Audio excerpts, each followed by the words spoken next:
Good morning विद्यार्थी मित्रों, जय श्री कृष्ण। उमा विद्या संकुलनी यूट्यूब चैनल ની અંદર તમારું બધાનું હાર્દિક સ્વાગત છે। ધોરણ 9 વિષય હિન્દી। આપણે પાઠ પહોંચ્યા છીએ 5મો। 5મો પાઠ છે સ્વરાજ્ય की नींव। नींव એટલે પથ્થર। स्वराज्य मेळववा माटे केवा केवा प्रयत्नो करे छे ई आ पाठनी अंदर वात छे। तो विद्यार्थी मित्रों, इस पाठ के लेखक है विष्णु प्रभाकर। मैं हर बार कहती हूँ कि लेखक कवि के नाम याद रखना है, उसने कौन कौन से साहित्य, उसका जन्म कहाँ हुआ था और उसने कौन कौन सी किताबें लिखी है। उसको उसका कोई उपनाम होता है तो वो लिखना होता है, और जो पाठ या कविता है वो किसमें से ली गई है वो तो खास याद रखना है। उसका साहित्य प्रकार भी याद रखना है। तो इस पाठ में स्वराज्य की नींव, जिसमें जब झांसी ऊपर ग्वालियर झांसी ऊपर लक्ष्मीबाई जब राज चला रही थी तब के समय की बात है। जब कोई स्त्री अकेली कोई कार्य करती है तो उसमें कई लोग विघ्न डालने की कोशिश करते हैं। इस पाठ में भी ऐसा ही एक बनाव है कि जब लक्ष्मीबाई अपना राज्य चला रही थी तब उसके ऊपर पास के गांव वाले ने हमला कर दिया था। तो इस पाठ में हमें लक्ष्मीबाई की वीरता, उसके निडरता, अपने देश के प्रति, अपनी मातृभूमि के प्रति प्यार और अपनी प्रजा के लिए चिंता, ये सब हमको इस पाठ में देखने को मिलते हैं। ये पाठ है वो एक एकांकी के रूप में है। एकांकी का मतलब होता है नाटक, तो एकांकी के रूप में है। इसमें जो पात्र है उसका नाम है लक्ष्मीबाई, जूही, मुंदर, तात्या, रघुनाथ राव और सेनाबाई। तो लक्ष्मीबाई है वो मुख्य पात्र पे है। वो एक रानी है, अपने राज्य को संभाल रही है। और मुंदर और जूही है वो उसकी सखी भी की जाती है, और उसकी जो आय मतलब के उसकी जो नौकर है, दासी है वो है, और वो उसके साथ मित्रता जैसे व्यवहार करती है। उसका भी स्वभाव ऐसा है कि अपने देश के लिए हम कुछ भी करने को तैयार है। और तात्या है वो सेनापति है। तो सेनापति है तात्या, तो वो है एक अच्छा सेनानायक है। लेकिन क्या होता है कि भोगविलास में डूबे हुए होते हैं। उस समय मनोरंजन के कोई साधन नहीं था, इसलिए वो किसी सुंदर नारी को नाचने के लिए बुलाते थे, और उसका नाच गाना देखकर अपना मनोरंजन करते थे।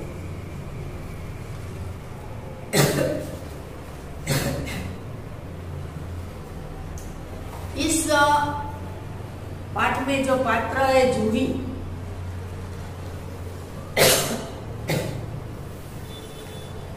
नर्तकी है, वो सब लोगों का मनोरंजन भी करती है। इसलिए इस पाठ में ऐसा कहा गया है कि तात्या को जूही पसंद करती है, मनोमन उसको प्रेम करती है। तात्या है वो जूही की हर बात मानता है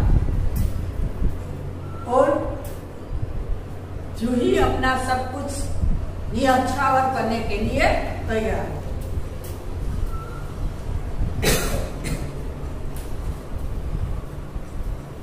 इस पाठ में ऐसा आता है कि शुरुआत में लक्ष्मी बाई कहती है कि देखते ही ये क्या हो गया है।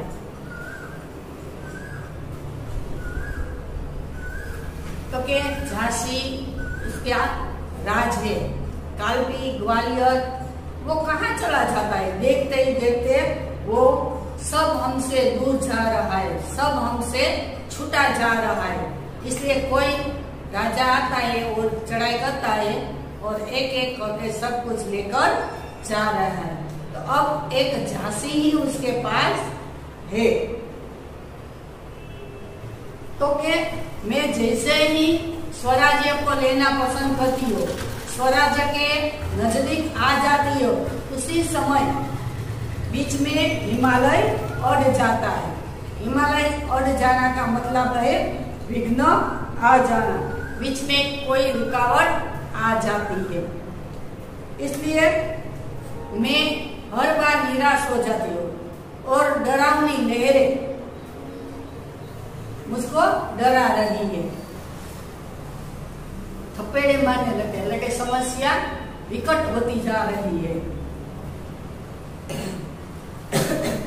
जब उसको पार करके मैं आगे जाती हूँ तो मेरा जो नाविक होता है वो सो जाता है, लेकिन मेरे जो साथी है वो मुझसे आगे के पीछे रह जाते हैं, मुझको साथ नहीं देता है।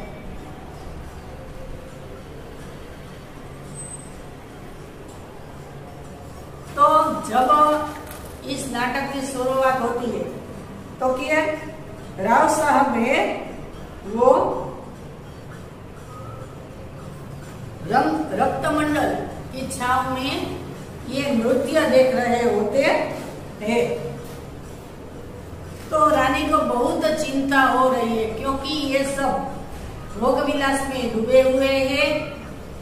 पास के गांव के राजा उस पर चढ़ाई करने वाले हैं, लेकिन किसी को किसी बात की कोई चिंता ही नहीं है। तब रानी को ऐसे लगता है कि झांसी मुझके हाथ से निकलती जा रही है। लेकिन जो लक्ष्मीबाई उसने कहा था कि मैं जीते जी मेरी झांसी किसी को नहीं दूंगी, मेरे साथ कोई नहीं होगी तो भी मैं मेरी झांसी लेकर ही रहूंगी। तब उसकी दोनों सखी है मुंदर और जूही, वो कहती है कि आप अकेली नहीं हो, हम दोनों भी तुम्हारे साथी है, तुमको कुछ भी डरने की बात नहीं। रानी कहती है जब तक हमारे देश में छुआछूत है, ऊंच नीच का भेदभाव है, जब तक नहीं मिट जाता तब तक हम लोग इसे में ही डूबे रहते, विलासिता में ही डूबे रहते हैं। जब तक ये सब आनंद प्रमोद छोड़कर लोगों की चिंता नहीं करते, जनसेवक नहीं बन जाते, तब तक हमें स्वराज्य नहीं मिल सकता। इसलिए बहुत बड़ी चिंता है। वो कहती है कि हमारे देश, हमारी झांसी को बचाना बहुत मुश्किल काम है। इसके लिए हमें एक भूमि तैयार करना है, भूमि करना के एक आयोजन करना है कि जो हम कोई मकान बनाते हैं तो उसका नींव पत्थर एक रखते हैं, तो इसको जिसके ऊपर हम इतना आलीशान मकान खड़ा कर सकते हैं। ऐसे ही कोई भी आयोजन होना, युद्ध का आयोजन करना होता है, तब उसका पहले आयोजन करना आवश्यक होता है, उसकी सब तैयारियां करनी पड़ती है।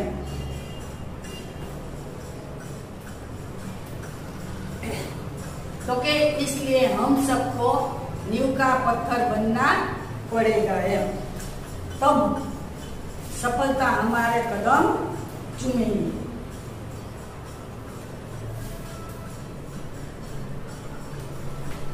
लक्ष्मी बाई कहती है, जूही कहती है कि हम सब तुम्हारे साथ है। तब लक्ष्मी बाई कहती है कि तुम्हारे जैसी नारी जब तक हमारे देश में है, तब तक हमारा कोई कुछ नहीं बिगाड़ सकता है। वो कहती है कि आपके पास तो तात्या जैसे सेनापति है, लेकिन वो विलासिता में डूबे हुए हैं। जूही कहती है, मैं जानती हूँ, पर आप कहोगी तो मैं उसको पाताल से ही ढूंढकर लाऊंगी, क्योंकि मैं उसको हुक्म दे सकती हूँ, इसलिए मैं उसको पाताल से ही ढूंढकर लाऊंगी।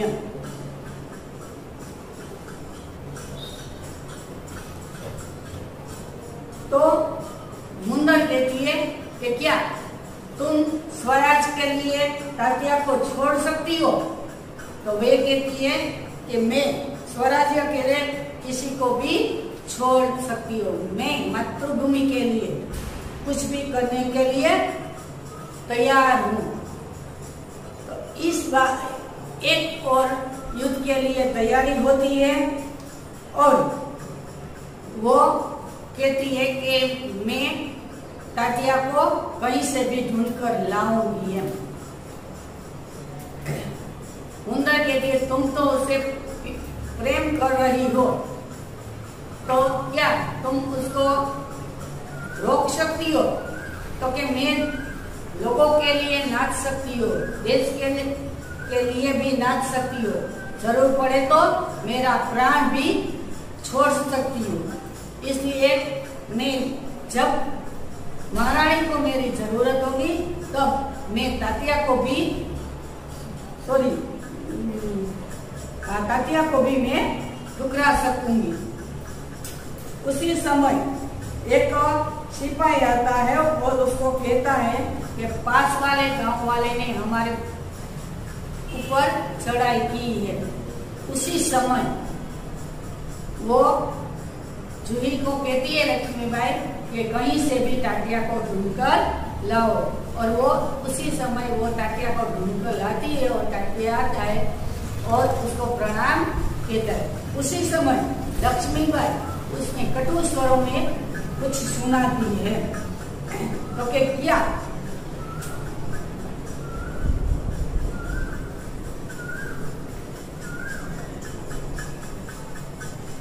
क्या के तुम्हारे ब्रह्म भोज के लिए लड्डुओं की कमी हो गई, शिखंड कम हो पड़े, तो मैं तुमको दिला सकती हूँ।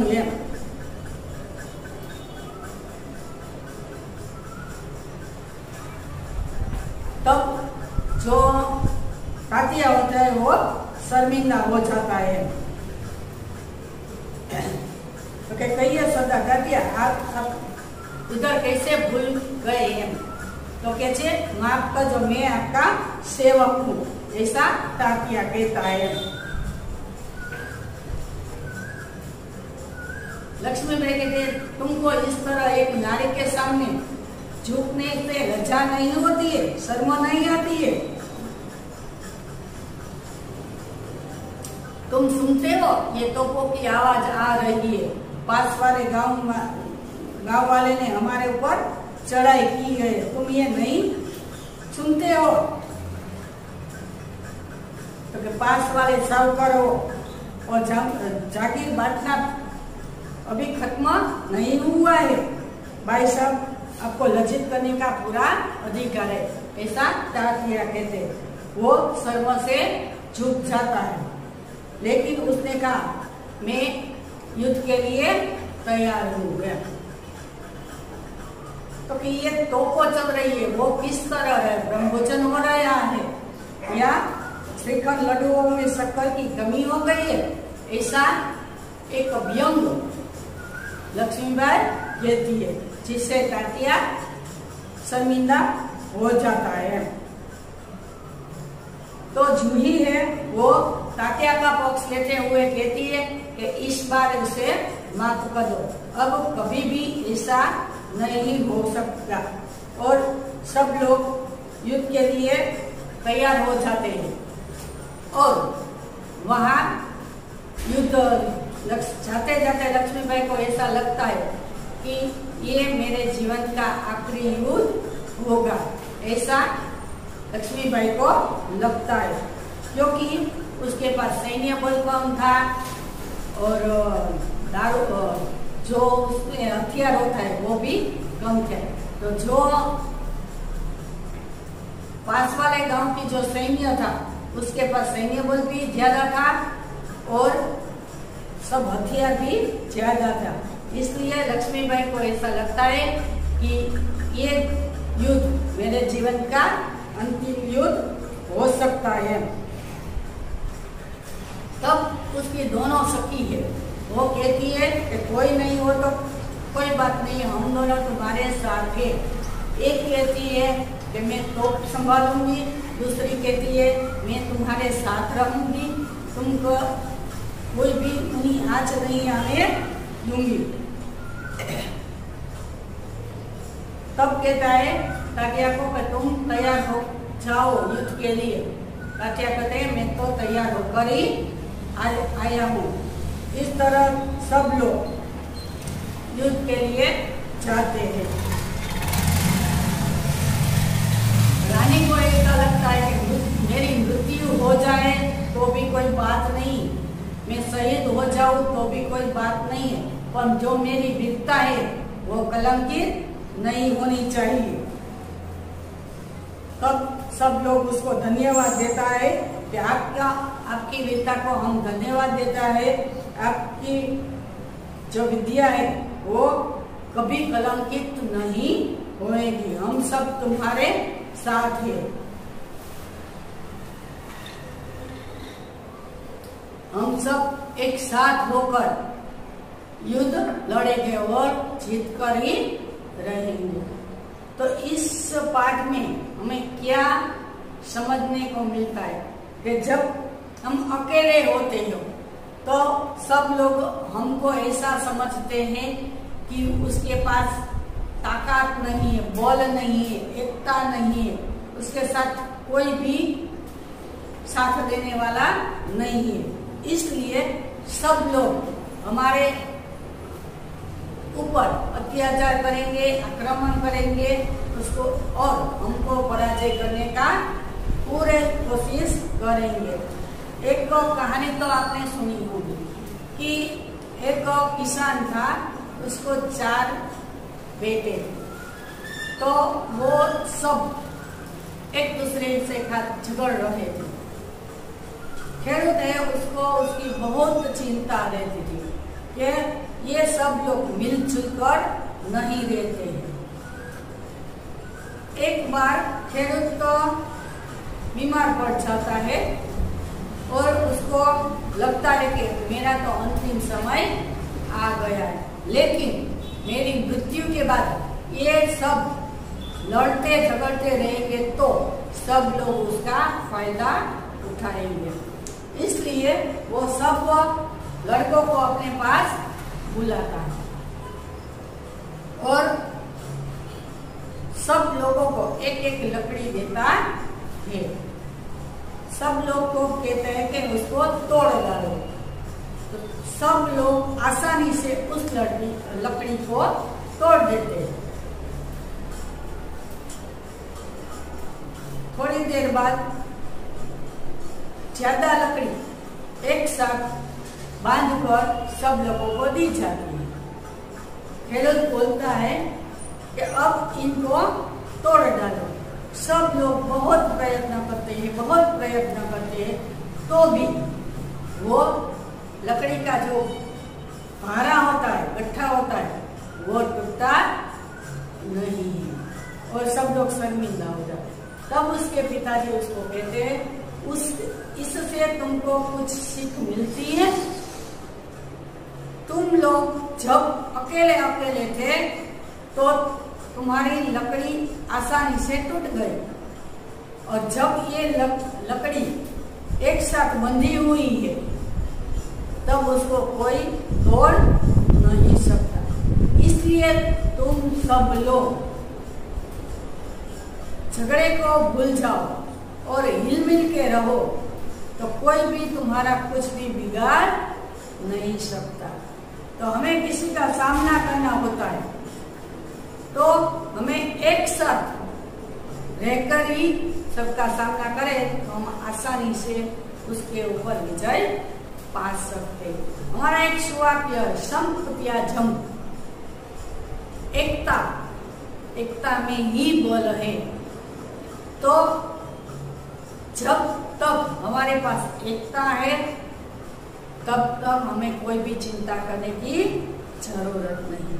तो इस पाठ में विद्यार्थी मित्रों हमने झांसी की रानी लक्ष्मीबाई की वीरता की कहानी देखने को मिलेगी।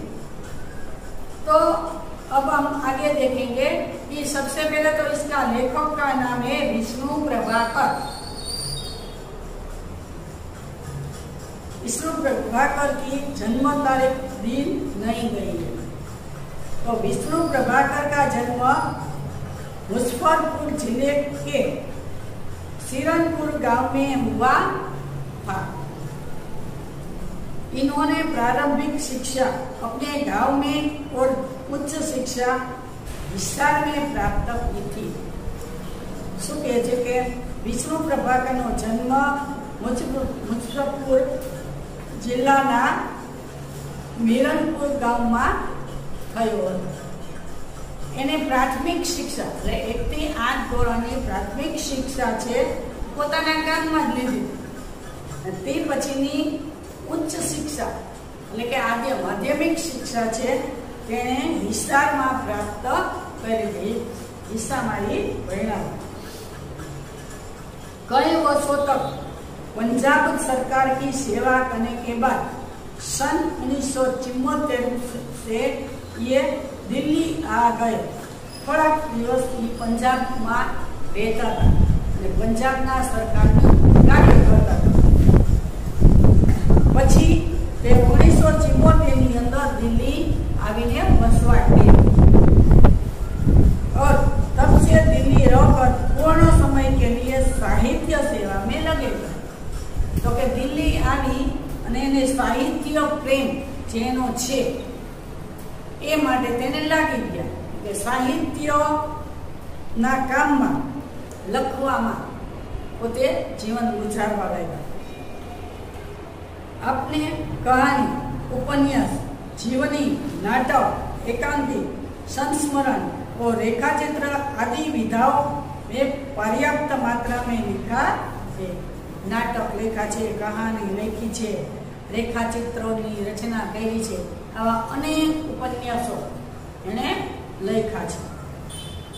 आपको प्रमुख रचनाएं ढलती रात, स्वप्नमयी, संघर्ष के बाद, नव प्रभात, डॉक्टर, प्रकाश और परछाइया, 12 एकांकी, अशोक, जाने अनजाने, आवारा मसीहा, आ बधु तेना प्रसिद्ध जाणीता उपन्यासो छे। घणा बधा नाटको छे, घणा बधा जीवन चरित्र छे। आम घणुं बधुं एना रचनाओमांथी आपणे जाणवा मळे छे। विष्णु प्रभाकर की रचनाओं में प्रारंभ से ही स्वदेश प्रेम व राष्ट्रीय चेतना और समाज सुधार का स्वर प्रमुख रहा है। जे प्रभाकर जी जे रचनाओं करी छे एनी अंदर सौथी पहला तो आपने स्वदेश प्रेम એટલે પોતાના દેશ પ્રત્યેની જે લાગણી છે એ જોવા મળે છે દરેકે દરેક સાહિત્યમાં। और समाज सुधार का स्वर प्रमुख रहा। દેશને આગળ લાવો, દેશને સુધારો, જ્ઞાતિ જાતિ, ગોરા કાલા, ઊંચ નીચ, આ બધી જે ભેદભાવ છે એને મિટાવી દો અને દેશને સુધારવાનો પ્રયત્ન કરવો જોઈએ, એવું એના સાહિત્યમાં જોવા મળે છે. स्वतंत्रता प्राप्ति के बाद आपने आकाशवाणी के दिल्ली केंद्र में नाटक निर्देशक के पद पर काम किया.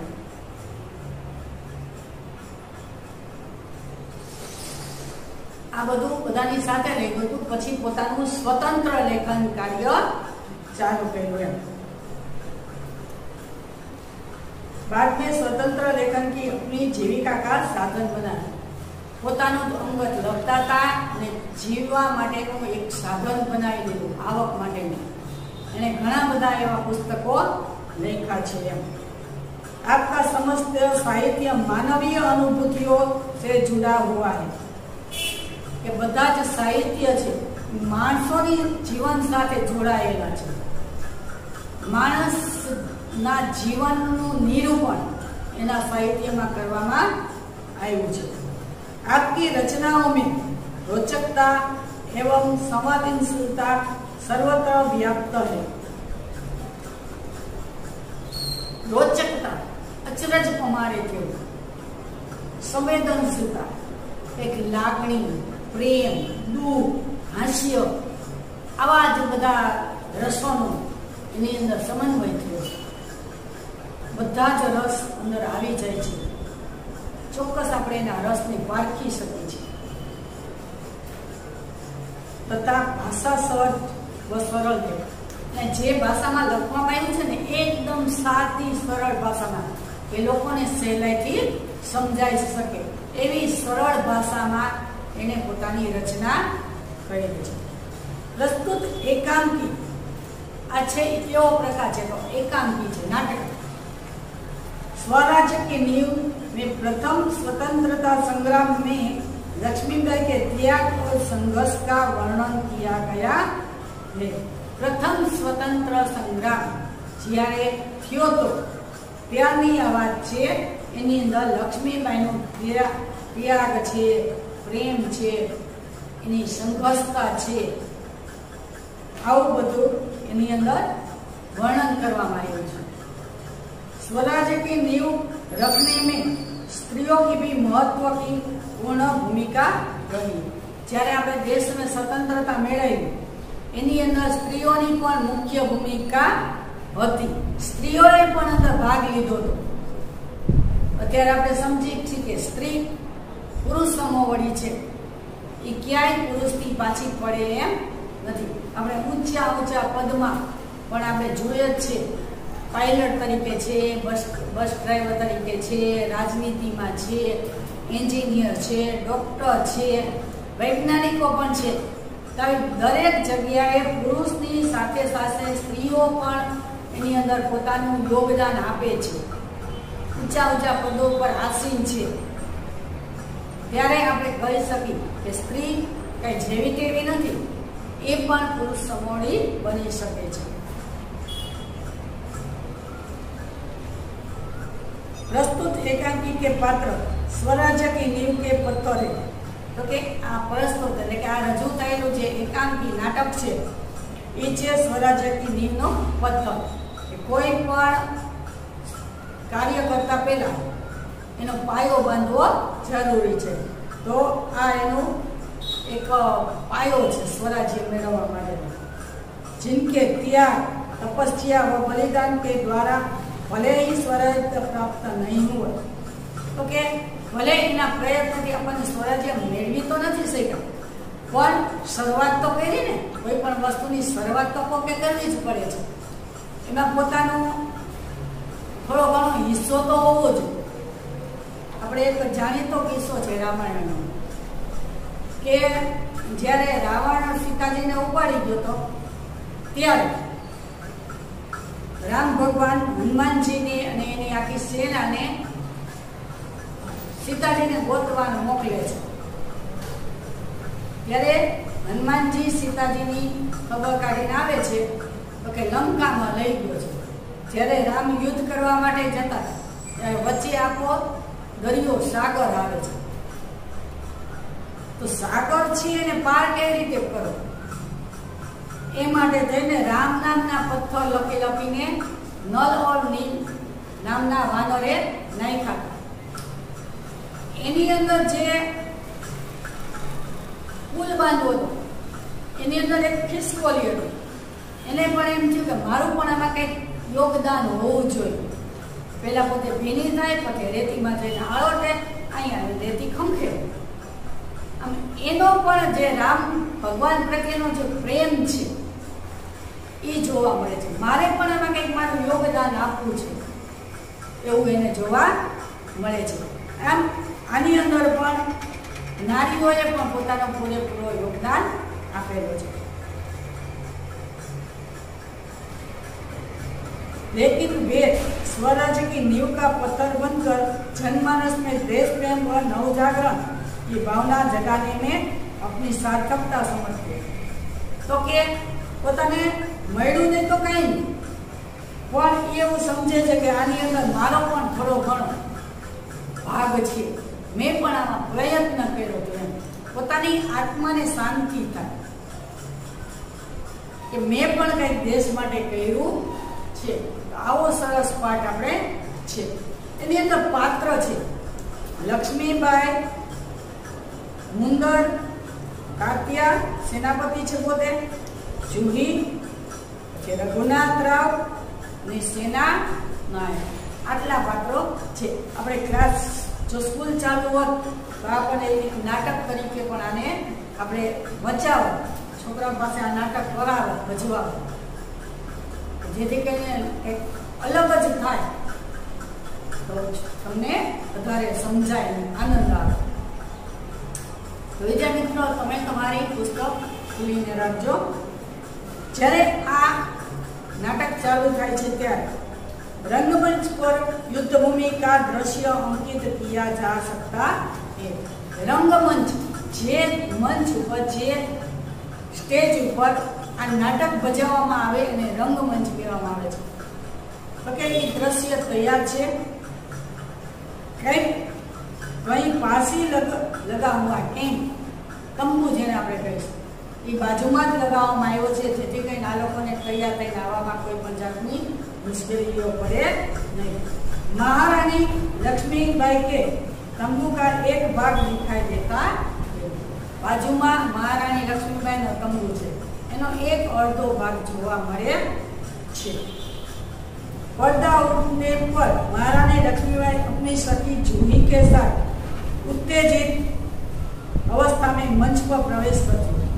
જેવો જ દ્રશ્ય આવે છે એવું લક્ષ્મીબાઈ છે પોતાની સખી છે જુહીની સાથે ઉત્તેજિત એક ચિંતામાં સ્ટેજ પર આવે છે, પ્રવેશ કરે છે. दोनों लाल कुर्ती के सैनिकों की वेशभूषा में केवा कपड़ा पहरा लाल, कया वेशમાં હતા તો કે સૈનિકોના વેશમાં હતા. એ યુદ્ધ માટે થઈને આવી છે. દોનોના મુખ ઉપર, ચહેરા ઉપર ચિંતા છે ને એને સૈનિકોનો વેશ પહેર્યો છે. તો વિદ્યાર્થી મિત્રો, આપણે આજ અહીંયા સુધી બેસું. હવે પછી આગળના પીરિયડમાં આની ચર્ચા કરીશું. આભાર.